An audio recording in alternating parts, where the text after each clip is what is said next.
రాష్ట్రంపై ద్రోణులు ఆవర్తనాల ప్రభావం లేదని తెలిపింది వాతావరణ శాఖ. గాల్లోని తేమ వల్ల అక్కడక్కడ తేలికపాటి వర్షాలు కురుస్తాయని చెప్పింది.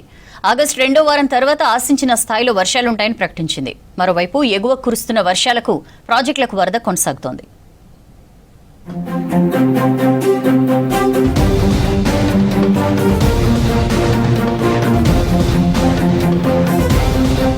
రాష్ట్రంలో తేలికపాటి వర్షాలు కురిసే అవకాశం ఉందని తెలిపింది ఐఎండీ.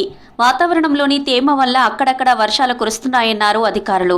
ఇవాళ రేపు ఉత్తర ఈశాన్య జిల్లాల్లో వానలు పడే అవకాశం ఉందన్నారు.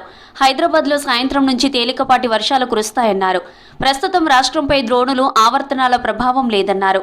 ఆగస్టు 2 తర్వాత ఆశించిన స్థాయిలో వర్షాలు కురిసే ఛాన్స్ ఉందని తెలిపారు.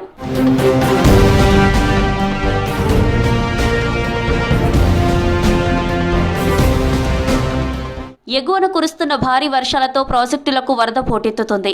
నాగార్జున సాగర్ ప్రాజెక్టు నిండుకుండను తలపిస్తోంది. శ్రీశైలం నుంచి సాగర్కు 2,65,000 క్యూసెక్ల ఇన్ఫ్లో కొనసాగుతుంది. నీటి విడుదల కూడా కంటిన్యూ అవుతుంది. 26 క్రస్ట్ గేట్ల ద్వారా నీళ్లు వదులుతున్నారు. ప్రాజెక్టు పూర్తిస్థాయి నీటి మట్టం 590 అడుగులకు ప్రస్తుతం 585.20 అడుగుల వరకు వరద చేరింది. సాగర్ జలాశయం సందర్శనకు వివిధ ప్రాంతాల నుంచి పర్యాటకులు వస్తున్నారు. కృష్ణమ్మ పరవలను చూస్తూ కుటుంబీకులు ఫ్రెండ్స్తో సరదాగా గడుపుతున్నారు.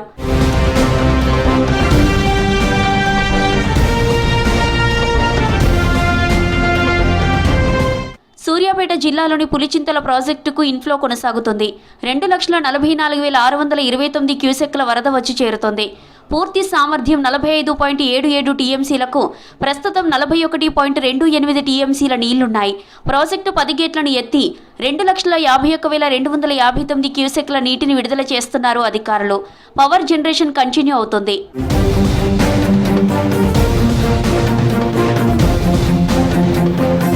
మహబూబ్ నగర్ జిల్లాలోని జూరాల ప్రాజెక్టుకు వరద పోటెత్తుతుంది. 2 లక్షల క్యూసెక్లకు పైగా వరద వస్తుండటంతో 20 గేట్లు ఎత్తి నీటిని వదులుతున్నారు. అవుట్ఫ్లో 2,27,837 క్యూసెక్కులుగా ఉంది. జూరాల పూర్తిస్థాయి నీటి మట్టం 318.5 మీటర్లు కాగా ప్రస్తుతం 317.3 మీటర్ల వరకు వరద చేరింది. నీటి నిల్వ సామర్థ్యం 9.6 టీఎంసీలకు ప్రస్తుతం 7.3 టీఎంసీల నీళ్లున్నాయి.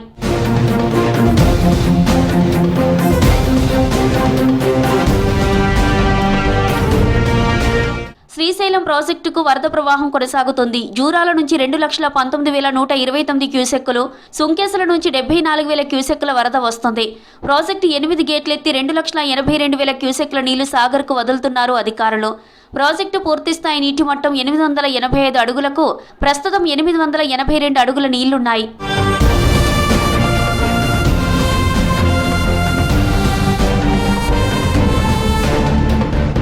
ఎగువ నుంచి వస్తున్న వరదతో జలపాతాలు ఆకర్షణీయంగా మారాయి. పచ్చని చెట్ల మధ్య ఎత్తైన ప్రాంతం నుంచి జాలువారుతూ టూరిస్టులను ఆకట్టుకుంటున్నాయి. ఆదిలాబాద్ జిల్లా నేరేడిగొండ మండలంలోని గాయత్రి జలపాతం కొండలపై నుంచి పరవళ్లు తొక్కుతుంది. 100 మీటర్ల ఎత్తున్న గుట్టల నుంచి ప్రవహిస్తూ సరికొత్త అందాలను సంతరించుకుంది. జలపాతాన్ని చూసేందుకు పర్యాటకులు పెద్ద ఎత్తున వస్తున్నారు.